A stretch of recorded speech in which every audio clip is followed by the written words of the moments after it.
یہ تھا کہ حضرت عثمان کا چونکہ میں رشتہ دار ہوں، بنو امیہ سے میرا تعلق ہے، حضرت عثمان بھی بنو امیہ کے تھے، تو حکومت پہ دباؤ ڈالا جائے کہ حضرت عثمان کے قاتلوں کو چوک پر لٹکایا جائے۔ یہ گڑبڑ یہاں سے شروع ہوئی ہے۔ بات آ رہی ہے سمجھ میں؟ حکومت سے مطالبہ ہے کہ حضرت عثمان کے قاتلوں کو چوک پر لٹکایا جائے۔ یہ مطلب نہیں تھا حضرت معاویہ کا کہ حکومت کا اہل میں ہوں، مجھے خلافت دی جائے، میں علی کو نہیں مانتا یا میں علی کو معاذ اللہ برا سمجھتا ہوں، ایسا نہیں تھا۔ آج کل بعض لوگ یہ کہتے ہیں کہ حضرت معاویہ کے حکم سے حضرت علی کو گالیاں دی جاتی تھیں، یہ غلط ہے۔ یاد رکھو عربی کے لفظ کا ترجمہ اردو میں، یہ بہت سے لوگ نا ان کو عربی زبان سے ذرا بھی واقفیت نہیں ہے، چھوٹے چھوٹے بچے آ کے بیٹھ گئے ہیں۔ عربی میں کسی پر اعتراض کرنا، اس کی پالیسیوں کو غلط قرار دینا، اس کو بھی سب و شتم کہا جاتا ہے۔ اردو میں ہر جگہ اس کا ترجمہ گالیاں نہیں ہوتا، گالیوں کا مطلب تو ہمارے ہاں کچھ اور سمجھا جاتا۔ آپ کسی پر اعتراض کر رہے ہو، اس کو تو سب و شتم کہا جائے گا۔ سب و شتم میں گالیاں بھی آتی ہیں، کسی کی پالیسیوں سے اختلاف کرنا، اس کی رائے پر رد کرنا، یہ بھی آتا ہے۔ لیکن اردو میں گالی کا مطلب برا لفظ ہے، گالی کوئی شریف آدمی نہیں دیتا۔ خیر، میں یہ عرض کر رہا تھا کہ حضرت عثمان رضی اللہ تعالی عنہ کے قاتلوں سے قصاص کا دعا کریں، میں جلدی سے اس موضوع کو سمیٹ کے آج ختم کر دوں۔ حضرت عثمان کے قاتلوں سے قصاص لیا جائے۔ حضرت علی رضی اللہ تعالیٰ عنہ کا موقف یہ تھا کہ مدینہ میں حضرت عثمان کے قاتلوں کا جو ٹولہ ہے وہ اتنا مضبوط ہے کہ اگر میں نے ان سب کو پکڑ پکڑ کے لٹکانا شروع کر دیا تو مدینہ میں امن و امان کی صورتحال خراب ہو جائے گی۔ حکومت بھی دہشت گردی کے خلاف جب ایکشن لیتی ہے تو یہ سوچتی ہے نا کہ دہشت گردوں میں کتنی پاور ہے، تمیز سے، طریقے سے۔ اب یہ ایک اختلاف تھا جو بڑھنا شروع ہو گیا۔ اس اختلاف کے پیچھے نہ حکومت کی لالچ، نہ پیسے کی لالچ، نہ دولت، یہ سب الزامات ہیں اسلام دشمنوں کے جو انہوں نے صحابہ پر لگائے ہیں۔ نہ حضرت علی پر کوئی الزام لگایا جا سکتا ہے اس مسئلے میں، نہ حضرت معاویہ پر۔ رائے کا اختلاف ہے، رائے کا اختلاف۔ ابتدا میں حضرت معاویہ کے ساتھ بہت سارے صحابہ تھے، میں یہ تو نہیں کہہ رہا زیادہ، بہت سارے صحابہ، جن میں حضرت عائشہ رضی اللہ تعالی عنہا بھی تھی۔ بعد میں حضرت عائشہ رضی اللہ تعالی عنہا کا موقف تبدیل ہو گیا جب انہوں نے دیکھا کہ اس سے مسئلہ حل ہونے کے بجائے اور بگڑ رہا ہے، تو حضرت معاویہ نے حضرت علی کی بیعت سے انکار کیا، کہا کہ جب تک حضرت عثمان کے قاتلوں کو چوک پہ نہیں لٹکایا جاتا میں آپ کے ہاتھ پہ بیعت کرنے کے لیے تیار نہیں ہوں۔ یہ حضرت معاویہ کی رائے تھی۔ حضرت علی کی رائے یہ تھی کہ میرے لیے یہ فی الحال ممکن نہیں ہے، لہذا، اور اس سے ہو کیا رہا ہے، حکومت دو حصوں میں ڈیوائیڈ ہو رہی ہے۔ ان کی رائے یہ تھی کہ حضرت معاویہ رضی اللہ تعالی عنہ کو اپنے اس مطالبے سے دستبردار ہو کر میرے ہاتھ پہ بیعت کر لینی چاہیے، اور قرآن کا حکم ہے وَإِن طَائِفَتَانِ مِنَ الْمُؤْمِنِينَ اقْتَتَلُوا فَأَصْلِحُوا بَيْنَهُمَا فَإِن بَغَتْ إِحْدَاهُمَا عَلَى الْأُخْرَى فَقَاتِلُوا الَّتِي تَبْغِي حَتَّى تَفِيءَ إِلَى أَمْرِ اللَّهِ، کہ اگر مسلمانوں کا کوئی فریق بغاوت پہ اتر آئے، حکومت وقت سے لڑائی کرے، قاتل التی تبغی، تو جو طبقہ حکومت کو تسلیم نہیں کر رہا یا حکومت کے خلاف بغاوت کر رہا ہے اس سے قتال کرو۔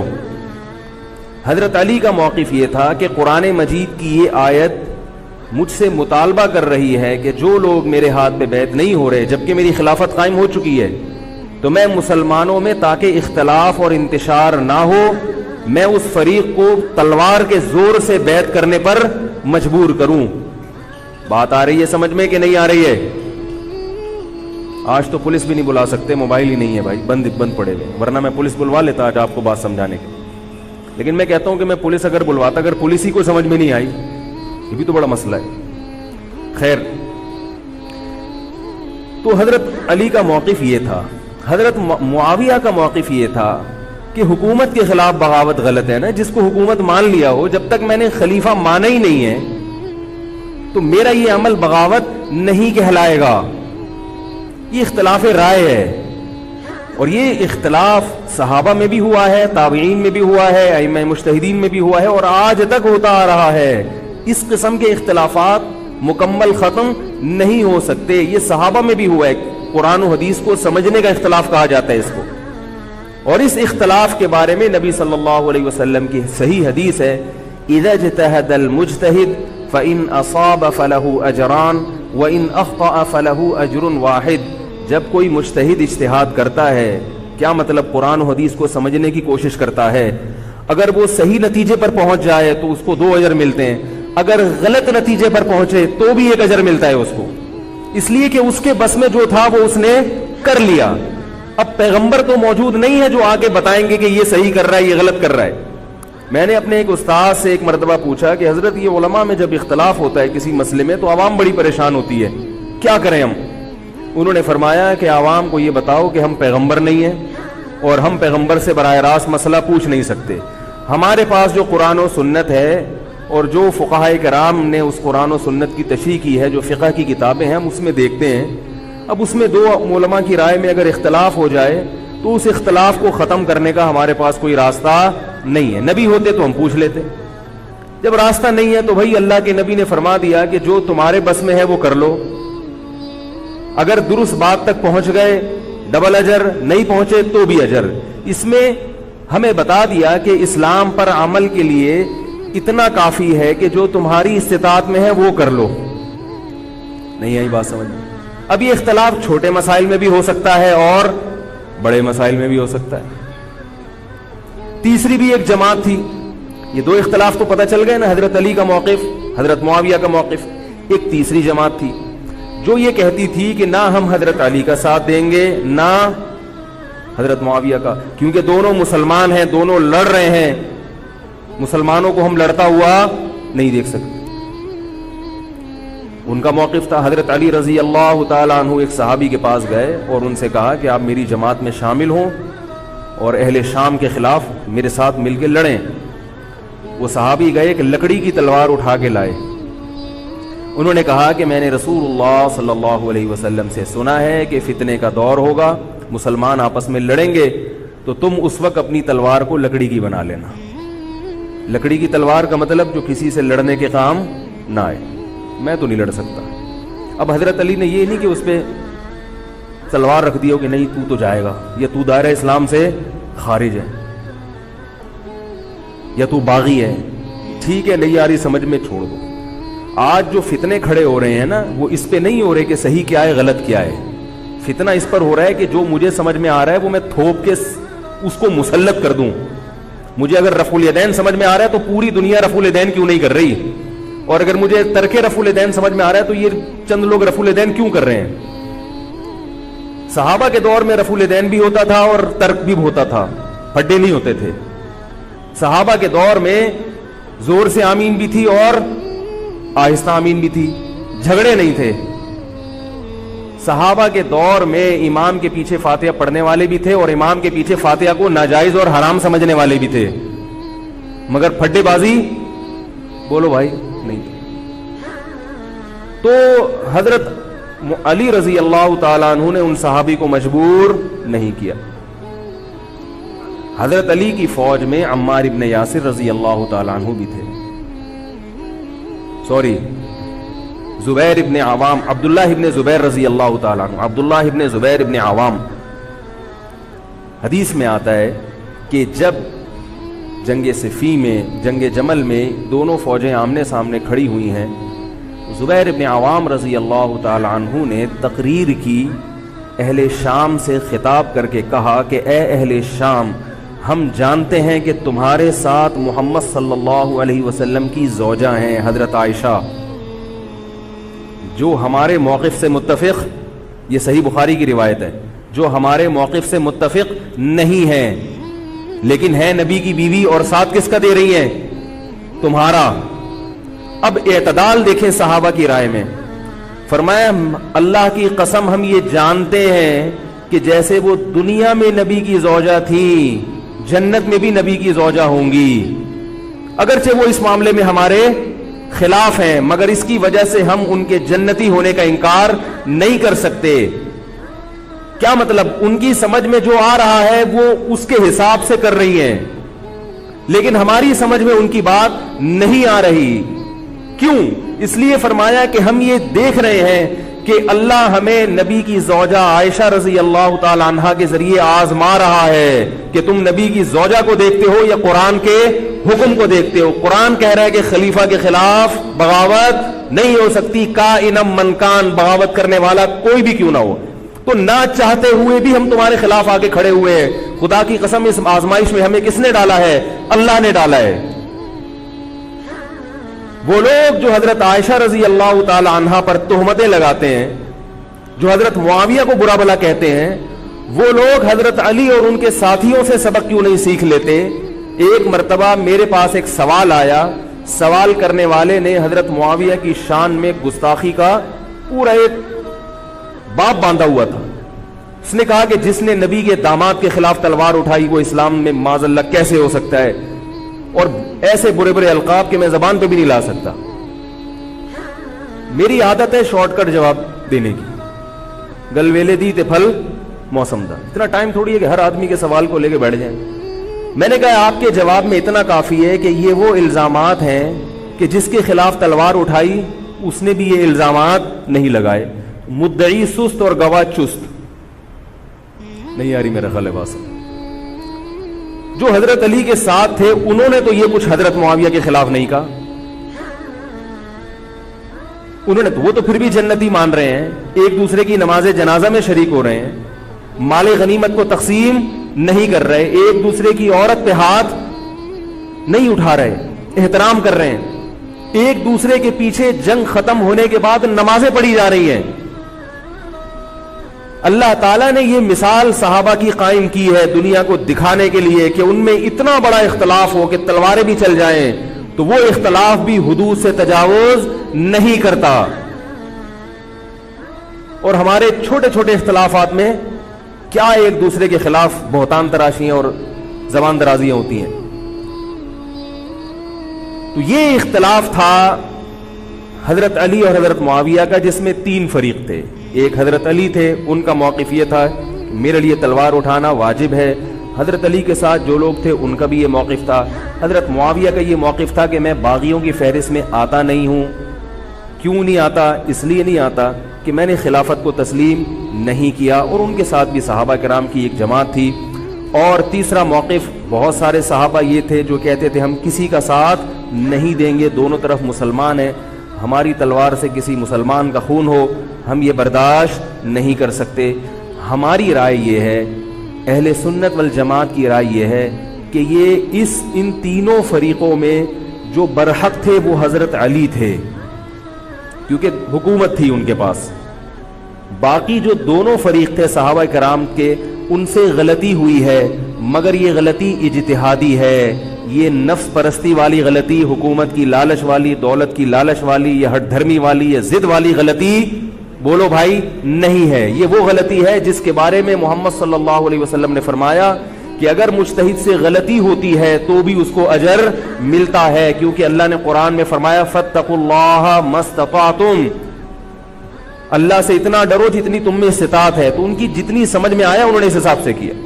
تو دو جنگیں ہوئی ہیں، جنگ جمل اور جنگ صفین۔ اب ایک اور بات ہے، تاریخی حقیقت ہے کہ دو جنگوں کے بعد حضرت علی رضی اللہ تعالی عنہ کو خوارج نے شہید کر دیا۔ یہ وہی خوارج جو حضرت عثمان کے قاتل تھے، انہوں نے شہید کس کو کیا؟ حضرت علی کو۔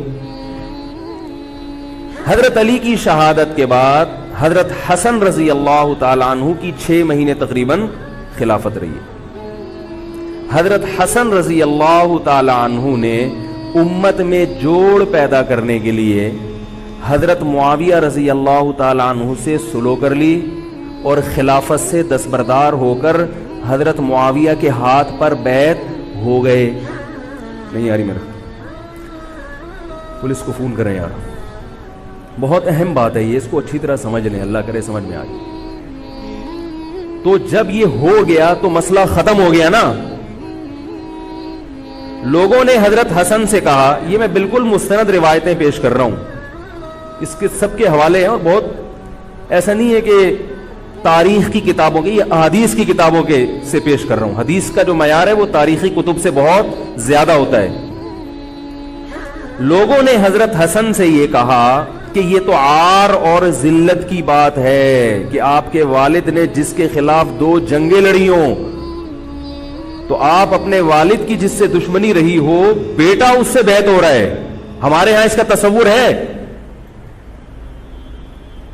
سیاسی لوٹے ہمارے ہاں بہت ہیں, مگر وہ بھی دنیاوی مفاد میں دائیں بائیں لڑکتے ہیں. آخرت کی خاطر کوئی اپنے عہدے سے دستبردار ہو جائے, یہ نہیں ہوتا.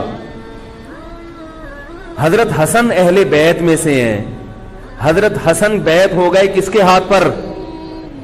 حضرت معاویہ. لوگوں نے کہا یہ عار اور ذلت کی بات ہے, تو حضرت حسن کے وہ تاریخی الفاظ ہیں کہ میں دنیا کی ذلت کو جہنم کی آگ پر ترجیح دیتا ہوں. کیا مطلب؟ میں مسلمانوں کو آپس میں لڑتا ہوا نہیں دیکھ سکتا,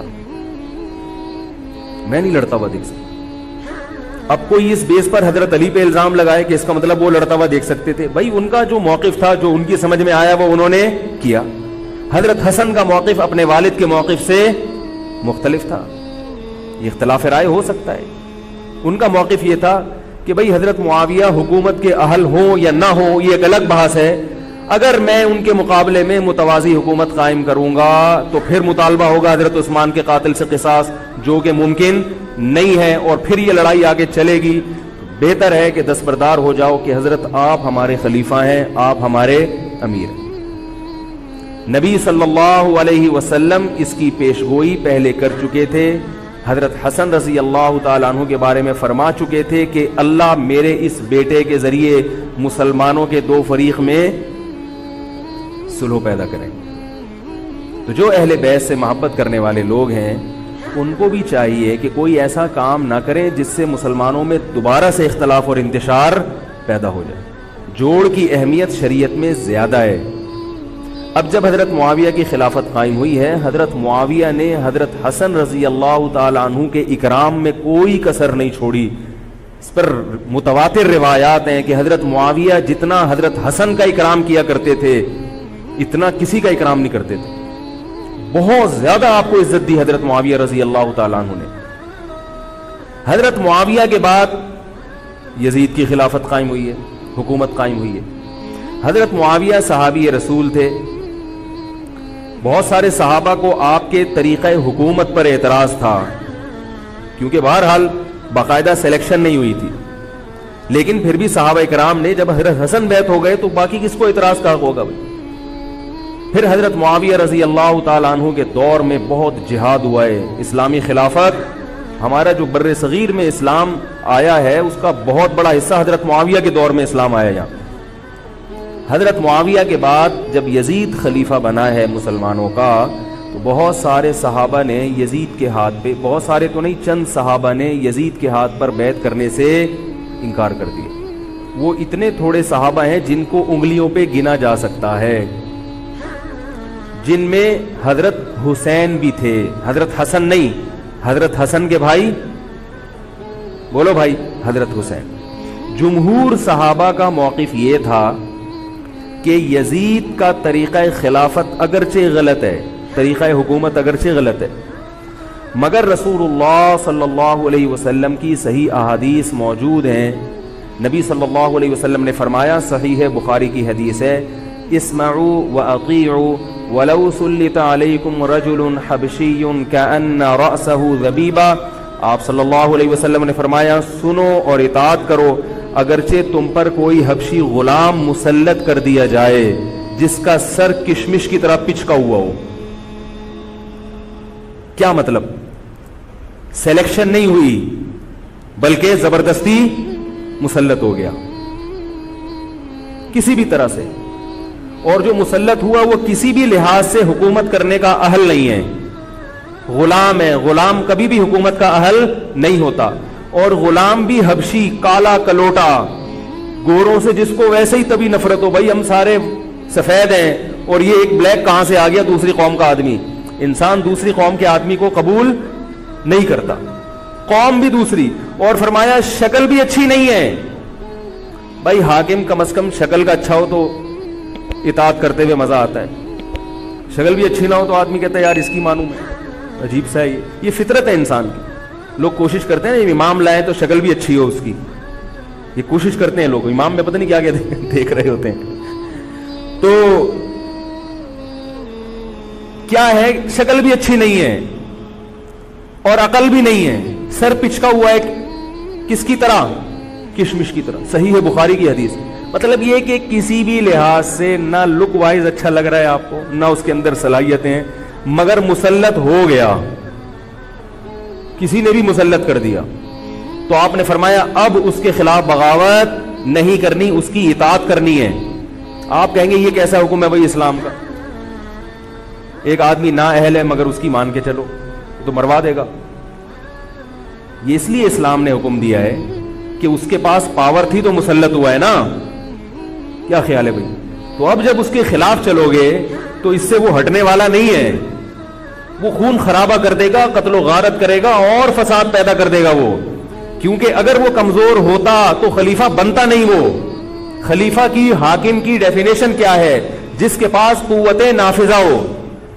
ایک دن ایک صاحب کہنے لگے مسلم لیگ کے دور میں, جنرل مشرف کے دور میں اس کو نہیں مانتا, میں اس کو نہیں مانتا. میں نے کہا آپ کے ماننے نہ ماننے سے کچھ نہیں ہوتا, وہ مسلط ہو گیا ہے, جس طریقے ہیلی کاپٹر سے آیا ہو یا فرشتے اس کو لائے ہوں. کیونکہ حاکم کی جو ڈیفینیشن ہے کہ جس کے پاس قوت نافذہ ہو. قوت نافذہ اردو کا گاڑا لفظ ہے. قوت نافذہ کہتے ہیں کہ جب وہ کچھ کہتا ہو تو کر کے دکھا سکتا ہو, چاہے فوج کے ذریعے, چاہے پولیس کے ذریعے, چاہے کسی بھی طریقے. ایک آدمی کو پوری قوم نے سلیکٹ کر لیا مگر اس کی سنتا کوئی نہیں ہے, وہ کچھ کہتا ہے تو اس کے منہ سے الفاظ نکل کے ہوا میں تحلیل ہو جاتے ہیں, چلتی کسی اور کی ہے, وہ جو کہتا ہے کر کے دکھا دیتا ہے. تو اصل حاکم کون ہے؟ جو کہتا ہے اور کر کے دکھا دیتا. اب یہ ایک الگ بحث ہے کہ یہ ظالم ہے, یہ غلط طریقے سے آیا ہے, اس پر بحث ہو سکتی ہے کہ جب یہ غلط طریقے سے آیا ہے تو اس کو قانون کے دائرے میں رہ کے ہٹانے کی کوشش کی جائے. لیکن مسلح بغاوت کرنا, اس کے خلاف بندوق اٹھانا, اس کے خلاف تلوار اٹھانا, اس کی شریعت نے اجازت نہیں دی. میں یہ نہیں کہہ رہا کہ اس کی مخالفت کی اجازت نہیں دی. نبی صلی اللہ علیہ وسلم نے فرمایا سب سے بہترین جہاد ظالم بادشاہ کے سامنے حق بات کہنا ہے. کہنے کی حد تک آپ کو مخالفت کی اجازت ہے کہ بھائی یہ جو وزیر اعظم کا بیان آیا ہے یہ بیان ملک کا بیڑا غرق کر دے گا, ان کی پالیسیاں صحیح, جیسے آج کل ہو رہا ہے کہ اخباروں میں کالم نگار اپنی اپنی رائے لکھتے ہیں حکمرانوں کے بارے میں, لکھنے کی حد تک, بولنے کی حد تک ہے. آپ مسلح دستہ لے کے بغاوت کرنے پر آ جائیں, اس کی شریعت نے اجازت, بول لو بھائی کچھ نہیں ہوتا. یہ قرآن اور سنت سے بات ثابت ہے, اس کی شریعت نے اجازت نہیں دی ہے. کیونکہ آپ یہ کریں گے تو اللہ نے دنیا کو اسباب کے ساتھ جوڑا ہوا ہے. آپ کے پاس کچھ بھی نہیں ہے, نہ آپ کے پاس ٹینک ہے, نہ آپ کے پاس آرمی ہے, نہ آپ کے پاس پولیس ہے, آپ کے پاس صرف جذبہ ہے. خالی جذبہ اگر کارآمد ہوتا تو نوح علیہ الصلوۃ والسلام اور آپ کے ساتھ جو 40 افراد تھے ان میں بہت جذبہ تھا, مگر ایک طرف پوری دنیا تھی. اللہ نے جہاد کا حکم نہیں دیا. اللہ تعالیٰ نے اس دنیا کو صرف جذبات کے ساتھ یا ایمان کے ساتھ منسلک نہیں کیا, اس دنیا کو دارالاسباب بنایا ہے. جذبے کے ساتھ ساتھ کچھ طاقت اور قوت بھی ہونی چاہیے, اور یہ قوت حکومت کے پاس ہوتی ہے, پبلک کے پاس بول لو یار نہیں. اگر پبلک کے پاس ہے تو وہ بھی حکومت کی پالیسیاں ہوتی ہیں کہ یہ بھی لیاری گینگ رہنے دو تھوڑے دنوں کے لیے, ان لوگوں کے پاس تھوڑا سا کلاشن کوفے رہنے دو, حکومت جب چاہے غائب کر دے. یہ جو کلاشن کوفے لے کے لوگ گھوم رہے ہوتے ہیں نا اور بتا رہے ہوتے ہیں ہم امام مہدی کا لشکر ہیں, یہ سب گورنمنٹ کے لوگ ہوتے ہیں. آئی بات سمجھ میں؟ گورنمنٹ کی طرف سے ان کو پرمٹ ملا ہوتا ہے, ورنہ آپ چاقو لے کے بھی جو کھنجر ہے نا وہ بھی لے کے ذرا گھوم کے دکھاؤ. تو جو بھی امام مہدی کا لشکر کا دعویٰ کر رہا ہے اور کہہ رہا ہے میں یوں کر دوں گا, میں یوں کر دوں گا, میرے ساتھ آ جاؤ, تو سمجھ لو گورنمنٹ نے اس کو خود ہی بٹھایا ہوا ہے. اور بعض دفعہ حکومت اپنی مخالفت کے لیے بھی بندے بٹھا دیتی ہے. یہ ایجنسی والے بڑے ہوشیار ہوتے ہیں, یہ اپنی مخالفت کے لیے پبلک بندوں کو خرید کے بٹھاتے ہیں کہ تم آرمی کے خلاف اور ایجنسیوں کے خلاف تقریریں کرو اور جہاد کا اعلان کرو. اس کا نتیجہ کیا نکلتا ہے؟ جو جو جہاد کے اعلان میں ان کے ساتھ ہوتے چلے جاتے ہیں ان کے نام ایجنسیوں کے پاس پہنچ جاتا ہے. پھر ایجنسیاں کہتی ہیں ابھی ان کو کھل کے جہاد کرنے دو تاکہ جتنے لوگوں میں اس قسم کے جہاد کے جراثیم ہیں وہ تمام آ جائیں اور ایک ہی دفعہ اسپرے کر کے سب کو نمٹا دیا جائے. یہ ایک بچوں کی طرح کبھی اس کو پکڑ لیا, یہ کام نہیں ہوتا. تو اس لیے کہہ رہا ہوں یہ جو نوجوان طبقہ ہے اس کو جہاد کے نام پہ الو بنانے والے ہر جگہ بہت ہیں. الو ضرور بنو مگر کسی اور عنوان سے بن جاؤ, جہاد کے نام پہ الو نہ بنو, کیونکہ کسی اور عنوان سے الو بنو گے اتنا نقصان نہیں ہوگا. اس عنوان سے الو بنو گے تو بڑا بیڑا غرق ہو جائے گا, جیسے کہ بہت سو کا بیچاروں کا ہو چکا ہے. تو میں یہ عرض کر رہا تھا کہ نبی صلی اللہ علیہ وسلم کی صحیح حدیث ہے, اسی طرح صحیح مسلم کی حدیث ہے, آپ صلی اللہ علیہ وسلم نے حاکم کی اطاعت کا حکم دیا. صحابہ نے عرض کیا یا رسول اللہ اگر وہ ہم پہ ظلم کرے تو بھی بغاوت نہ کریں. آپ نے فرمایا وَإِن ضَرَبُوا ظَهْرَكَ, اگرچہ وہ تمہاری پیٹھ پہ کوڑے مارے, ایسا ظالم ہو, پھر بھی بغاوت. یہ میں نہیں کہہ رہا, یہ محمد صلی اللہ علیہ وسلم کے الفاظ ہیں. کیوں؟ اس لیے کہ آپ صلی اللہ علیہ وسلم نے اتحاد پہ زیادہ زور لگایا ہے. بھائی حکومت ایک ہوگی جیسی مرضی لنگڑی لولی ہو, مگر مسلمان کی جو ایک یونائٹی ہے, جو ایک اتحاد ہے, وہ تو برقرار رہے گا نا.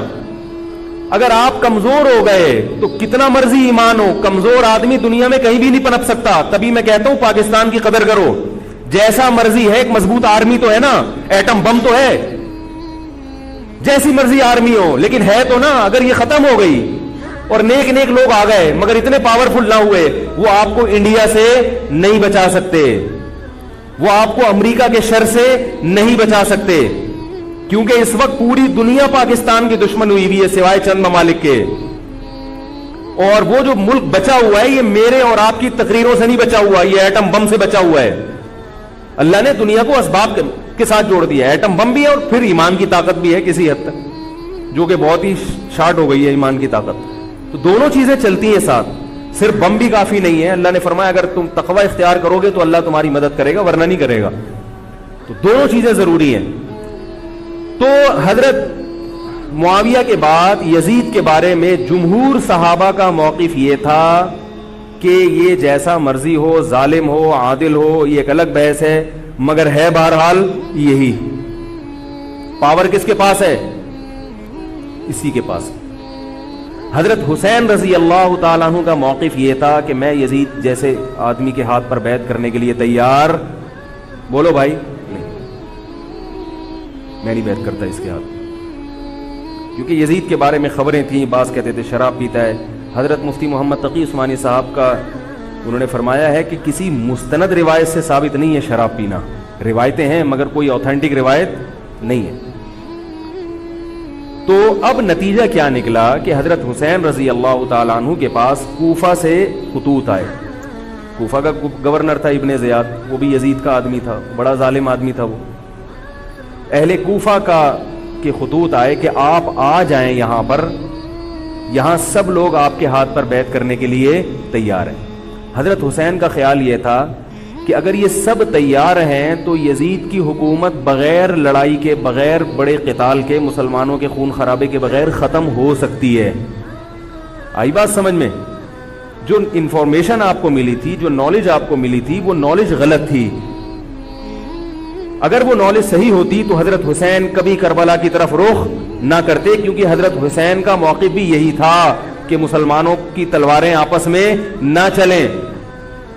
حضرت حسین رضی اللہ تعالیٰ عنہ کے پاس جب 50 سے زیادہ خطوط آئے ہیں اہل کوفہ کی طرف سے کہ آپ آئیے, آپ آئیے, آپ آئیے, تو پہلے حضرت حسین رضی اللہ تعالیٰ عنہ نے اپنے رشتہ دار جو آپ کے چچزاد تھے مسلم بن عقیل, ان کو بھیجا. نتیجہ کیا نکلا؟ مسلم بن عقیل کا وہاں پر حکومت نے گرفتار کر کے ان کو قتل کر دیا. اب یہ ایک ایسا ظلم تھا جس کے ظاہر ہے کہ کسی کو سفیر بنا کے بھیجا جائے, کسی کو حال احوال دیکھنے کے لیے بھیجا جائے, اور حضرت حسین کی نیت ہرگز بغاوت کی نہیں تھی. مگر کوفہ کے گورنر کو اور یزید کو یہ خیال تھا کہ خلافت کے اصل اہل یقیناً یہی ہیں, کہیں ایسا تو نہیں ہے کہ یہ امیر بننا چاہتے ہیں, یہ خلیفہ بننا چاہتے ہیں. ایک خوف اس کے دل میں بیٹھ گیا تھا, ایک لاشعور میں خوف ہوتا ہے نا انسان کے دل میں بیٹھ جاتا ہے کہ آپ 100 دفعہ بھی کہیں بھی میری یہ نیت نہیں ہے, مگر وہ ڈر رہا ہوتا ہے کہ یار یہ کچھ کر نہ لیں. تو جب مسلم بن عقیل کو شہید کیا گیا، حضرت حسین رضی اللہ تعالی عنہ جا چکے تھے. جب حضرت حسین رضی اللہ تعالی عنہ کوفہ کی طرف جا رہے تھے، بہت سارے صحابہ نے آپ کو منع کیا، جن میں عبداللہ ابن عمر رضی اللہ تعالی عنہ بھی تھے، عبداللہ ابن عباس رضی اللہ تعالی عنہ بھی، کہ آپ یہ کام نہ کریں. بعض نے تو کہا کہ ہمیں آپ کی شہادت کا یقین ہے، کیونکہ جس حالات میں آپ جا رہے ہیں حکومت یہ سمجھے گی کہ بغاوت کرنے آ رہے ہیں، لہذا وہ آپ کو کیا کرے گی، اس بیس پہ قتل نہیں کرے گی کہ آپ نواسہ رسول ہیں، کیونکہ وہ بھی مسلمان تھے. اس بیس پہ قتل کرے گی کہ آپ کی نیت کیا ہے، حکومت کے خلاف بغاوت. تو ان کے پاس ایک اپنے آپ کو برحق ثابت کرنے کے لیے ایک دلیل ہوگی کہ حکومت کا باغی جو بھی ہو اسے کیا کر دو، قتل. رسول اللہ صلی اللہ علیہ وسلم نے فرمایا، صحیح حدیث ہے، کہ جب مسلمان کسی ایک امیر پہ جمع ہو جائیں تو اس کے خلاف جو بھی اٹھے، نبی نے فرمایا اس کو قتل کر دو، کائنم من کان، چاہے وہ اس کے خلاف اٹھنے والا کتنا ہی نیک کیوں نہ ہو. یہ حدیث کے الفاظ ہیں. حضرت حسین کا موقف یہ تھا کہ میں نے ابھی تک یزید کی خلافت اور حکومت کو تسلیم نہیں کیا، لہذا میں اس وعید میں داخل نہیں ہوں. اب ہوا یہ ہے کہ حضرت حسین رضی اللہ تعالی عنہ جب گئے ہیں اور کربلا کے مقام پہ پہنچے ہیں تو وہاں آپ رضی اللہ تعالیٰ عنہ کو مسلم بن عقیل کی شہادت کا بھی پتہ چلا، اور اندازہ ہوا، میں بہت شارٹ کر کے سنا رہا ہوں، اندازہ ہوا کہ حالات ایسے نہیں ہیں جیسے میں سمجھ رہا تھا. عبید اللہ جو ابن زیاد تھا بدبخت، اس نے حضرت حسین کو یہ کہا کہ بغیر کسی شرط کے حضرت حسین کو گرفتار کر کے لاؤ اور میرے ہاتھ پر بیعت کراؤ. یہ رسول اللہ صلی اللہ علیہ وسلم کے نواسے کی توہین تھی کہ آپ صلی اللہ علیہ وسلم کے نواسے ہیں اور ان کے ساتھ ایسے معاملہ کیا جائے جیسے ایک عام شخص کے ساتھ معاملہ کرتے ہیں. ان کو گرفتار کر کے معاذ اللہ گھسیٹ کے لاؤ اور میرے ہاتھ پر بیعت پر کیا کرو، ان کو مجبور کرو. حضرت حسین رضی اللہ تعالیٰ عنہ کا کربلا کے میدان میں موقف یہ تھا کہ میں اگر بیعت ہوں گا تو ڈائریکٹ یزید کے ہاتھ پہ بیعت ہوں گا جو مسلمانوں کا خلیفہ ہے، ابن زیاد کے ہاتھ پر بیعت نہیں ہوں گا. یہ بھی اس تاریخ کا ایک اہم پہلو ہے کہ حضرت حسین نے کوفہ جانے کا ارادہ ترک کر دیا اور کربلا سے شام جانے کا آپ رضی اللہ تعالیٰ عنہ نے ارادہ کر لیا. اور بعض مورخین نے لکھا ہے کہ حضرت حسین جو واپس آ رہے تھے تو وہ کربلا سے گزر رہے تھے، وہ واپسی کا راستہ ہی شام کا راستہ ہے. نہیں یاری بات میرا خیال ہے سمجھ، وہ جس ٹریک پر چل رہے تھے وہ راستہ کون سا ہے، وہ شام کو جاتا ہے. یہ اس کی علامت ہے کہ آپ یزید سے ملاقات کے لیے، مذاکرات کے لیے تیار بولو بھائی ہو چکے تھے کہ میں خود براہ راست یزید سے مل کے حال احوال دیکھتا ہوں، اگر مجھے سمجھ میں آئے تو میں اس کے ہاتھ میں بیعت ہو جاؤں گا. حضرت حسین رضی اللہ تعالی عنہ کا مقصد حکومت کے خلاف تلوار اٹھانا بولو بھائی نہیں تھا، ورنہ وہ اس کے لیے تیار نہ ہوتے. مگر جو ابن زیاد تھا اس نے حضرت حسین رضی اللہ تعالی عنہ اور آپ کے ساتھ جتنے اہل بیت تھے ان پر ظلم یہ کیا اس بدبخت نے کہ اس نے انہیں شام جانے کا راستہ نہیں دیا اور اس میں اپنی توہین محسوس کی کہ میرے ہاتھ پر بیعت کیوں نہیں ہو رہے، اور لشکر بھیجا جس لشکر نے چاروں طرف سے حضرت حسین رضی اللہ تعالیٰ عنہ کو گھیرا. حضرت حسین نے کہا کہ میں عزت کی جو موت ہے اس کو ذلت کی زندگی پر ترجیح دیتا ہوں. کوئی بھی غیرت مند ہوتا تو اس وقت یہی کرتا کہ بھئی جب میں اپنے دعوے سے بھی دستبردار ہو گیا اور میں شام جانے کے لیے بھی تیار ہو گیا، اب میرا راستہ روکنے کی کیا حقیقت ہے. اللہ تعالی کوفہ کے گورنر کے ذریعے حضرت حسین کا قتل کروانا چاہتے تھے تاکہ اس کی بدبختی ساری دنیا کے سامنے ظاہر ہو جائے. اگر حضرت حسین پھر بھی تلوار چلاتے، پھر بھی لڑتے، تو حضرت حسین پر یہ الزام لگایا جا سکتا تھا کہ معاذ اللہ آپ باغیوں میں ہیں. تو اللہ تعالیٰ نے اپنے نبی کے نواسے کو اس الزام سے محفوظ رکھا اور آپ نے لڑائی کا ارادہ ترک کر دیا. حضرت حسین نے کربلا کے میدان میں جو لڑائی لڑی ہے وہ اقدامی لڑائی نہیں تھی، وہ دفاعی لڑائی تھی. دیکھو جب حکومت آپ کو گھیر لے چاروں طرف سے، آپ کہیں ٹھیک ہے بھائی میں لڑائی سے دستبردار ہوتا ہوں، مجھے میرے گھر جانے دو. حضرت حسین کا ایک مطالبہ یہ بھی تھا کہ یا تو مجھے واپس جانے دو مدینہ، میں جہاں سے آیا ہوں وہیں جا رہا ہوں واپس، مکہ جانے دو یا مدینہ جانے دو. ان کا ایک مطالبہ تھا کہ نہیں، ان کو گرفتار کر کے لاؤ اور زبردستی ہمارے ہاتھ پر بیعت کراؤ. یہ ظلم تھا. نتیجہ کیا نکلا ہے کہ کربلا کے میدان میں آپ کو گھیر کر آپ کو بھی شہید کر دیا گیا، اور جتنے اہل بیت تھے مرد سوائے امام زین العابدین کے جو حضرت حسین رضی اللہ حضرت حسن کے بیٹے تھے، ان کے علاوہ جتنے بھی اہل بیت تھے ان سب کو قتل کر دیا گیا. اور یہ اسلامی تاریخ پر ایک بدنما داغ ہے یہ واقعہ کہ ایک اسلامی حکومت تھی اور اس کے اسلامی حکمران تھے، اور ان حکمرانوں کے ہاتھوں محمد صلی اللہ علیہ وسلم کے نواسے کا سر جو ہے وہ گردن اڑائی گئی ہے. مجھ سے خدا کی قسم یہ الفاظ ادا نہیں ہو رہے، میں اپنے جذبات پہ بہت زیادہ کنٹرول کر رہا ہوں. وہ منظر کیا ہوگا کہ جب نبی صلی اللہ علیہ وسلم کے نواسے آپ صلی اللہ علیہ وسلم کے نواسے کی گردن اڑائی گئی ہو. تو یہ بہت ایک اسلامی تاریخ میں ایک بدترین واقعہ ہے. لیکن بات یہ ہے کہ جب یہ واقعہ ہو گیا اور قتل کر دیا گیا، باقی جتنے بھی جو زندہ بچے تھے اہل بیت وہ یزید کے پاس لے جائے گئے. روایات میں آتا ہے کہ یزید نے ان کا اکرام کیا اور ان کو عزت کے ساتھ تحفے تحائف دے کر واپس کیا. یہ جو کربلا کے واقعات میں جو ظلم کی داستانیں اضافی بیان کی جاتی ہیں، اس کا مستند تاریخی روایات سے کوئی ثبوت بولو بھائی نہیں ملتا. اب لوگوں نے اپنی دکانیں چمکا لی ہیں، پانی نہیں تھا، کئی دنوں سے کھانا نہیں ملا. صحیح روایات سے ثابت ہے کہ حضرت حسین رضی اللہ تعالیٰ عنہ کربلا کے میدان میں وضو کر کے نماز پڑھتے تھے تو پانی تھا تو. اور بعض نے یہ کہا کہ اہل بیت کی عورتوں کی عزتیں اچھالی گئی ہیں.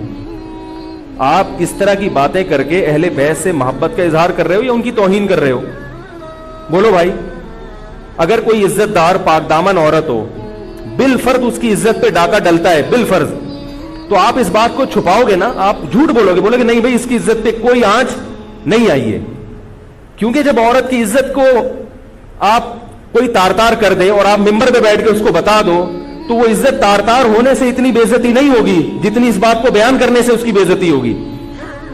حقیقت یہ ہے کہ کسی مستند روایت سے ثابت نہیں ہے کہ اہل بیت کی عورتوں کی عزتوں کو اچھالا گیا. وہ نبی کے گھرانے کی عورتیں تھیں، ان کا ناخن بھی کوئی نامحرم مرد نہیں دیکھ پاتا تھا. دوپٹہ اتر گیا زینب کا اور زینب کی چادر چھن گئی، یہ سب غلط ہے، یہ سب من گھڑت باتیں ہیں. چونکہ وہ بہرحال مسلمان تھے جو حضرت حسین کے خلاف لڑ رہے تھے، ظالم تھے، اس میں کوئی شک نہیں ہے. اس سے بڑا ظلم اس کائنات میں ہوا نہیں ہوگا کہ ایک شخص جو اپنے آپ کو مسلمان کہتا ہے اور وہ نبی کے نواسے کو قتل کر دے اور اہل بیت کو قتل کر دے. اسلامی سیاست میں اتنی گندی تاریخ ہمیں کبھی بھی نہیں ملتی. حضرت عثمان کا بھی قتل ہوا، وہ بھی بہت بڑا ظلم تھا، مگر یہ ظلم اس ظلم کی نوعیت سے بڑھ کر تھا کیونکہ حضرت عثمان کا قتل حکومت کے ہاتھوں نہیں ہوا ہے، باغیوں کے ہاتھوں ہوا ہے. یہاں حضرت حسین کا قتل کس کے ہاتھوں ہوا ہے؟ حکومت کے ہاتھوں ہوا ہے جس پر لوگ بیعت کر چکے تھے. تو یہ اسلامی تاریخ میں ایک بہت بڑا بدنما داغ ہے، مگر اس کو بیان جس انداز سے کیا جاتا ہے اور جتنے قصے کہانیاں من گھڑت سنائے جاتے ہیں ان کا حقیقت سے تعلق نہیں ہے. ہماری نظر میں چاہے پانی بند کیا ہو یا نہیں کیا ہو، کھانا ملا ہو یا نہیں ملا ہو، ہماری نظر میں حضرت حسین رضی اللہ تعالی عنہ کا سر قلم کر دینا ہی کائنات کا بدترین ظلم ہے. یہی ایسا ظلم ہے کہ جس پر جتنا غم کیا جائے کم ہے. غم منایا نہیں، غم کیا جائے. منانا الگ چیز ہے، غمزدہ ہونا الگ چیز ہے. لیکن جو آگے اس میں تڑکا لگایا جاتا ہے اس کا حقائق سے تعلق بولو بھائی نہیں ہے. یہ دکانیں ہیں جو چمکائی، اس میں سب برابر ہیں، شیعہ بھی سنی بھی. بہت سارے سنی علماء بھی کربلا کے واقعے کو بہت ہی بھیانک انداز سے بیان کرتے ہیں. اور مقصد کیا ہوتا ہے؟ پبلک کو رلانا. ایک رونا وہ ہوتا ہے جو خود سے آئے اور ایک رونا ہوتا ہے باقاعدہ آپ کو آرڈر پہ رونے کے لیے اور رلانے کے لیے بلایا جائے. وہ رمضان میں نے بتایا تھا نا کہ میں نے ختم قرآن پہ دعا کی تو مجھے رونا آ گیا، بہت زیادہ رونا آیا. اگلے دن ایک صاحب کہنے لگے مولوی صاحب آج بھی ایسی ایک دعا ہو جائے. میں نے کہا میں آرڈر پہ نہیں روتا، میں آرڈر پہ نہیں روتا. اب تو آ بھی رہا ہوگا تو نہیں آئے گا. نہ انسان کسی کے مشورے سے ہنس سکتا ہے اور نہ انسان کسی کے مشورے سے رو. اگر آپ کسی کے مشورے پہ رو رہے ہیں اس کا مطلب ڈرامے بازی. آپ کو فلم کا ایکٹر ہونا چاہیے، آپ کو ڈرامے جوائن کرنے چاہیے, وہاں آپ اچھے چل سکتے ہیں. جیسے کہ ہمارے ایک مشہور اسکالر ہیں, ان کے بارے میں لوگ یہ کہتے ہیں ان کو فلموں میں ہونا چاہیے تھا, پتہ نہیں یہ جیو پہ کیوں آ رہے ہیں. وہ آرڈر پہ روتے بھی ہیں, آرڈر پہ. اب چونکہ یوٹیوب کا دور ہے, میں پہلے جو کربلا کے واقعات جو لوگ بیان کرتے ہیں ان کی تقریریں نہیں سنتا تھا. اب کیا ہوتا ہے, بعض دفعہ بیٹھے ہوئے ہیں کہیں سفر پہ جا رہے ہیں تو یوٹیوب کی ویڈیو ہم نے کہا چلو یار ہم بھی سن لیں. ایسی چہک چہک کے منہ بنا بنا کے گھما گھما کے تقریریں ہوتی ہیں, لگتا ہے کہ یہ باقاعدہ ایک ڈرامہ ہے, اداکار ہے, فنکار ہے جس کو ڈرامے بازی کے لیے یہاں یہ حضرت حسین کی شہادت کو کیش کرا رہے ہیں.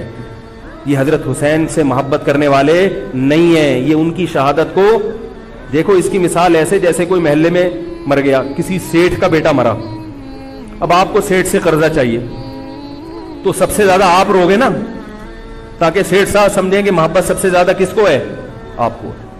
تو آپ اس کی بیٹے کی موت کو کیا کرا رہے ہو, کیش کرا رہے ہو. بعض لوگ کسی کی شہادت کو کیش کراتے ہیں, کسی پہ ظلم کو کیش کراتے ہیں. تو میں پھر عرض کروں کہ بہت بدترین واقعہ ہے. حضرت حسین رضی اللہ تعالیٰ عنہ کا سر لے جایا گیا یزید کے پاس. یزید بدبخت نے چھڑی سے آپ کے ہونٹوں کو چھوا. وہاں صحابی رسول نے فرمایا کہ ایسا مت کرو. فرمایا اللہ کی قسم میں نے ان ہونٹوں پہ بارہا محمد صلی اللہ علیہ وسلم کے ہونٹ رکھے ہوئے دیکھا ہے. بارہا میں نے دیکھا ہے کہ محمد صلی اللہ علیہ وسلم نے ان ہونٹوں کا بوسہ لیا ہے. بارہا میں نے دیکھا ہے. ان صحابی کے دل پہ کیا گزر رہی ہوگی جو حضرت حسین کے ساتھ یہ حرکت دیکھ رہے ہوں گے, جبکہ اسی حسین کو انہوں نے بارہا نبی کی گود میں بھی دیکھا اور بارہا نبی کے ہونٹوں کو بھی ان ہونٹوں سے مس ہوتے ہوئے دیکھا. تو جب یہ سر ان کے سامنے رکھا ہوگا اور اس کے ساتھ یہ حرکت ہو رہی ہوگی, ان صحابی کے جذبات کیا ہوں گے.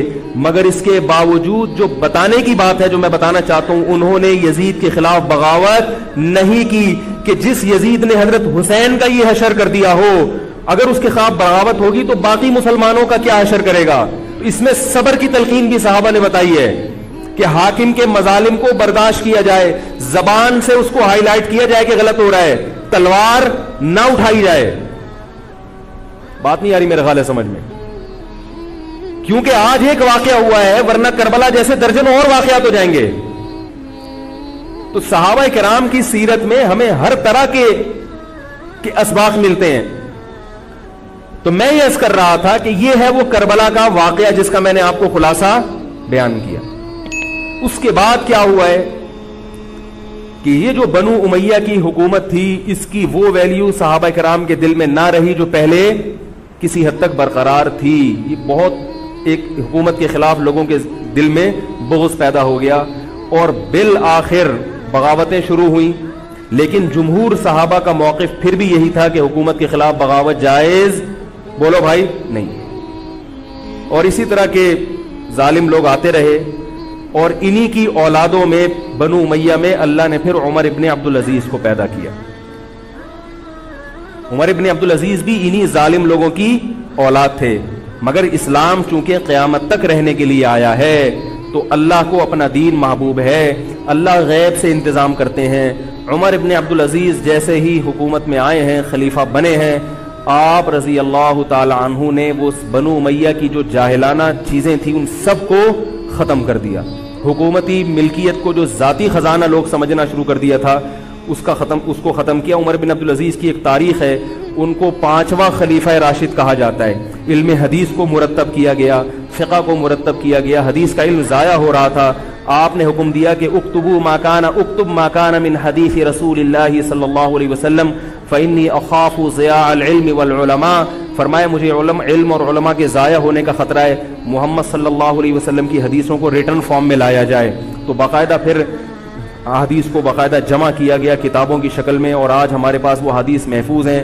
فقہاء کرام کا دور آیا تو اللہ تعالیٰ نے حضرت عمر بن عبدالعزیز کے دور میں امت کو الحمدللہ دوبارہ جمع کر دیا. عمر بن عبدالعزیز کے بعد پھر بغاوتیں ہوئیں, بالآخر بنو امیہ کی حکومت کا خاتمہ ہوا, بنو عباس کی حکومت آئی.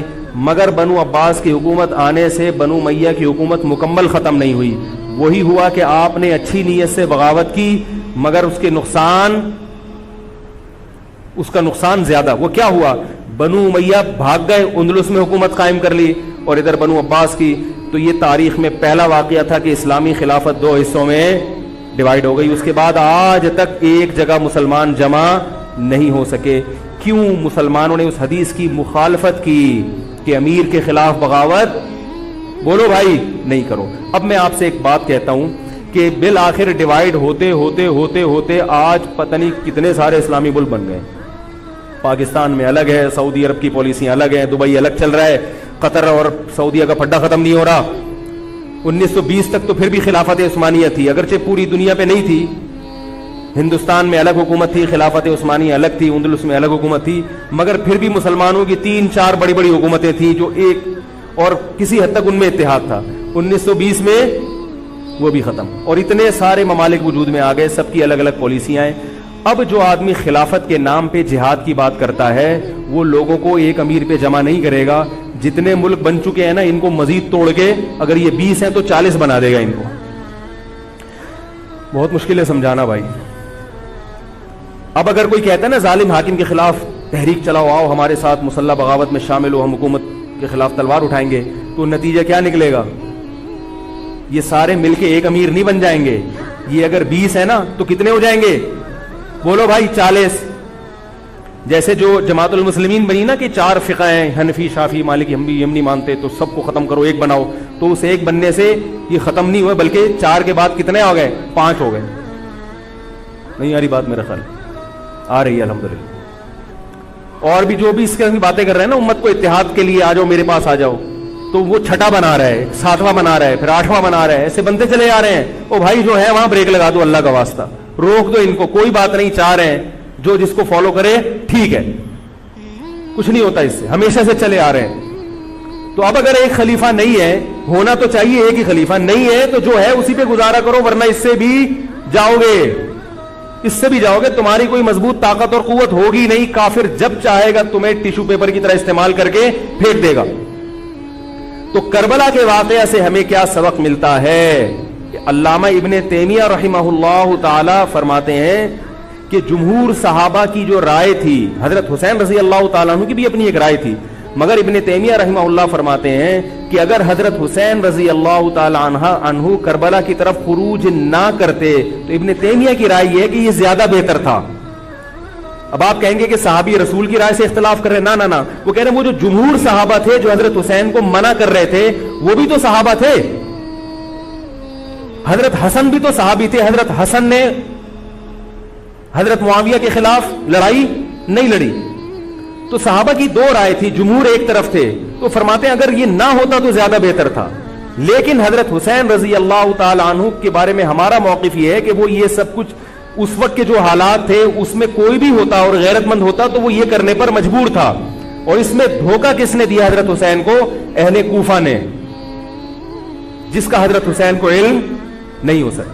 اب میں آپ سے ایک بات عرض کر رہا ہوں, یہ تو میں نے کربلا کی تاریخ کا آپ کو خلاصہ بیان کیا ہے. اس میں جو میں نے ایک دعویٰ کیا کہ اس میں مظالم جو بیان کیے جاتے ہیں اس میں غلو ہے بہت. اس غلو کی ایک دلیل گل ویلے دی تے پھل موسم دا. اب میں آپ کو تاریخی کتابوں کے حوالے دوں, وہ بہت لمبی بات ہوگی, اس میں بہت تضاد ہے. آپ یہ جو خطیب ہے نا جو کربلا کے مظالم بیان کرتے ہیں, ان خطیبوں کے بیان سنیں, ہر آدمی کا بیان دوسرے سے مختلف ہوگا. یہ خود اس کی علامت ہے, یہ کسی ایک بات پر ٹکنے کے لیے تیار نہیں ہے. ان کا مقصد ہے رونا اور پبلک کو رلانا. رونے کا اپنا ایک مزہ ہے. آپ کہیں گے بھائی رلانے میں کیا ملتا ہے؟ بھائی جیسے ہنسنے کا مزہ ہے ایسے ہی آرڈر پہ باقاعدہ رونے کا بھی ایک تو رونا غم سے ہو رہا ہوتا ہے, اس میں مزہ نہیں آتا. ایک آرڈر پہ جب انسان روتا ہے اس کا اپنا ایک مزہ ہے. تو اللہ کے بندو, حضرت حسین کی شہادت کو کیش مت کراؤ. صحابہ کرام پہ جو مظالم ہوئے ہیں ان کو آپ اپنی ذات کو چمکانے کا اور اپنی دکانداری کا ذریعہ نہ بنائیں, چاہے کوئی سنی ہو یا شیعہ ہو. بعض سنی لوگ بھی تڑکا لگاتے ہیں اس میں. ایسا نہیں ہے. اس بارے میں نے جو اسٹڈی کی ہے, مطالعہ کیا ہے, سب سے زیادہ مضبوط تحریر, سب سے زیادہ مضبوط موقف حضرت مفتی محمد تقی عثمانی صاحب دامت برکاتہم کا ہے. حضرت مفتی محمد تقی عثمانی صاحب دامت برکاتہم کی شخصیت ایسی ہے, دیکھو جو مولوی ہوتا ہے نا وہ مولویوں کو سمجھتا ہے, پبلک نہیں سمجھتی.